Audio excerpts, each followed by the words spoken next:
السلام عليكم ورحمة الله وبركاته. الحمد لله رب العالمين، الصلاة والسلام على رسوله الأمين وعلى آله وصحبه أجمعين. أعوذ بالله من الشيطان الرجيم. بسم الله الرحمن الرحيم. وإذا ضربتم في الأرض فليس عليكم جناح أن تقصروا من الصلاة إن خفتم أن يفتنكم الذين كفروا إن الكافرين لكانوا لكم عدوا مبينا. محترم بھائیوں اور بزرگوں، آج آپ کے سامنے درس قرآن میں جیسا کہ آپ جانتے ہیں سورہ نساء پر گفتگو چل رہی ہے، اور آج جس آیت کو میں نے آپ کے سامنے تلاوت کیا یہ سورہ نساء کی آیت نمبر 100 ہے۔ اس سے پہلے کی آیتوں میں جیسا کہ آپ جانتے ہیں ہجرت کے سلسلے میں اللہ تعالیٰ نے اس سے پہلے والی آیات میں مکمل تفصیلی گفتگو اللہ نے کی، اور آپ جانتے ہیں سفر میں ہجرت کے دوران جو سفر ہوتا ہے تو نمازوں کا مسئلہ بھی آ جاتا ہے۔ تو اب جب آدمی سفر میں ہے اور نماز اس پر سفر میں بھی واجب ہے، ضروری ہے، تب ایسی صورت میں آدمی نماز کو کس انداز سے پڑھے گا؟ کیونکہ سفر میں بھی نماز رخصت نہیں ہے، نماز معاف نہیں ہے۔ تو سفر میں آدمی اگر نماز پڑھنا چاہے تو نماز کیسے پڑھے گا؟ مثال کے طور پر 4 رکعت والی نماز ہے تو وہ 4 رکعت پڑھے گا، 2 رکعت والی نماز ہے تو کیسے پڑھے گا؟ تو عام طور پر ہمارے پاس تو نمازوں کی 3 قسمیں ہیں، ایک 2 رکعت والی ہے، ایک 3 رکعت والی ہے، اور ایک 4 رکعت والی نمازیں ہیں۔ اب جتنی جہری نمازیں ہیں وہ تمام نمازیں جو ہیں 4 رکعت پر مشتمل ہیں سوائے نماز فجر کے۔ اب بقیہ نمازیں آپ دیکھیں، نماز ظہر ہے، نماز عصر ہے، نماز مغرب تو 3 رکعت پر مشتمل ہے، اور نماز عشاء 4 رکعت پر مشتمل ہے۔ تو سفر میں آدمی ان نمازوں کو کیسے پڑھے گا، اس کو اللہ تعالیٰ نے اس مسئلے کو بیان کیا۔ اب آپ سوال کریں گے مجھ صاحب گزشتہ آیتوں میں بات چل رہی سفر ہجرت کے بارے میں، لیکن اللہ تعالیٰ نے ہجرت کے فوری بعد اس آیت کو اللہ نازل کیوں کیا؟ کیونکہ گفتگو چل رہی تھی ہجرت کی، بیچ میں یہ چیز آ گئی تو ڈسٹرب کے طور پر آپ کو سمجھ میں آئے گا، لیکن سفر کے دوران اللہ تعالیٰ نے ہجرت کا جو سفر ہوتا ہے اس میں نمازوں کا مسئلہ بھی آ جاتا ہے، اور اس زمانے میں سفر ہمارے طرح نہیں تھا۔ الحمدللہ آج ہمارے پاس سفر کی بہت ساری سہولتیں ہیں، لیکن اللہ کے نبی کے زمانے میں، صحابہ کے زمانے میں سفر بڑے لمبے ہوتے کیونکہ ان کے پاس سہولتیں نہیں تھی۔ آج ہمارے پاس الحمدللہ بس ہے اور اس طریقے سے ٹرین ہے، ہوائی جہاز ہے، لیکن اس زمانے میں اللہ کے نبی صلی اللہ علیہ وسلم کے پاس سفر کے نام پر صرف ایک ہی چیز تھی، وہ کیا تھی؟ صحرا کا جو اونٹ تھا، وہ وہی اس زمانے کی ریل بھی تھی، وہی اس زمانے کی بس بھی تھی، یا پھر گھوڑے ہیں، اونٹ ہے، یہ اس زمانے کے مشہور سفر کی چیزیں تھی۔ لیکن آج الحمدللہ جیسے جیسے زمانہ ترقی کر رہا ہے سفر بھی مختصر ہو چکا ہے، اور جو ہے سفر کے وسائل بھی بہت زیادہ ہیں۔ آج ہم کو اگر حیدرآباد جانا ہے یہاں سے تو الحمدللہ ہم لوگ 1 یا 1.5 گھنٹے میں ہم پہنچ سکتے ہیں، لیکن اللہ کے نبی کے زمانے میں جیسے مکہ سے مدینہ کا جو راستہ ہے تقریباً 400 کلومیٹر کا جو راستہ ہے، اللہ کے نبی کے زمانے میں یہ راستہ کٹانے کے لیے، یہ راستہ کاٹنے کے لیے کئی دن گزرتے تھے، لیکن آج جو ہے الحمدللہ 2 یا 3 گھنٹے کے وقفے میں آدمی جو ہے مکہ سے مدینہ پہنچ سکتا ہے۔ جی یہ سہولت ہے، تو اس زمانے میں ایسی سہولتیں نہیں تھی، تو اللہ تعالیٰ نے اسی مسئلے کو بیان کیا۔ اللہ نے فرمایا وَإِذَا ضَرَبْتُمْ فِي الْأَرْضِ فَلَيْسَ عَلَيْكُمْ جُنَاحٌ أَن تَقْصُرُوا مِنَ الصَّلَاةِ۔ اللہ نے فرمایا لوگو وَإِذَا ضَرَبْتُمْ فِي الْأَرْضِ، جب تم زمین میں سفر کرو، زمین میں جب تم سفر کرو، فَلَيْسَ عَلَيْكُمْ جُنَاحٌ، تم پر کوئی گناہ نہیں ہے، کس چیز کا؟ أَن تَقْصُرُوا مِنَ الصَّلَاةِ، یہ کہ تم نمازوں میں قصر کرو۔ معلوم کیا ہوا؟ اللہ نے فرمایا لوگو جب تم زمین میں سفر کرو تو تم پر کوئی گناہ نہیں ہے، کس چیز کے بارے میں؟ ان تقصروا من الصلاۃ، یہ کہ تم نمازوں میں قصر کرو. ان خفتم ان یفتنکم الذین کفروا، اگر تمہیں اندیشہ ہے، تمہیں اس بات کا ڈر ہے کہ تم کافروں کی طرف سے فتنے کا شکار نہ ہو جاؤ یا پھر مصیبت کا شکار نہ ہو جاؤ.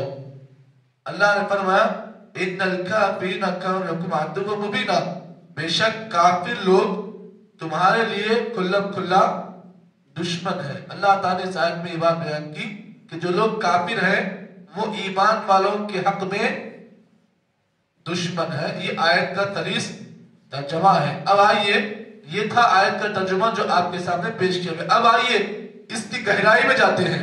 اللہ تعالیٰ نے اس کے بعد والی آیت میں جو اللہ تعالیٰ نے نماز خوف کو بیان کیا. نماز خوف کا معنی، نماز خوف کسے کہتے ہیں؟ نماز خوف کہتے ہیں جنگ چل رہی ہے اور آپس میں مسلمان اور کافر لڑ رہے ہیں، ایسی صورت میں نماز جو ادا کی جائے گی وہ نماز خوف ہوگی. نماز خوف میں کیا ہوگا؟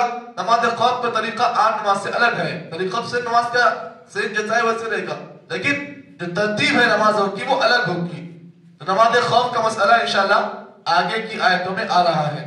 اب جو ہمیں گفتگو کرنی ہے وہ نماز قصر کی ہے. سب سے پہلی بات جان لیں قصر کسے کہتے ہیں. قصر کہتے ہیں کہ 4 رکعت والی نمازوں کو آدمی دوران سفر 2 رکعت کی شکل میں ادا کرے، اس کو بولتے قصر.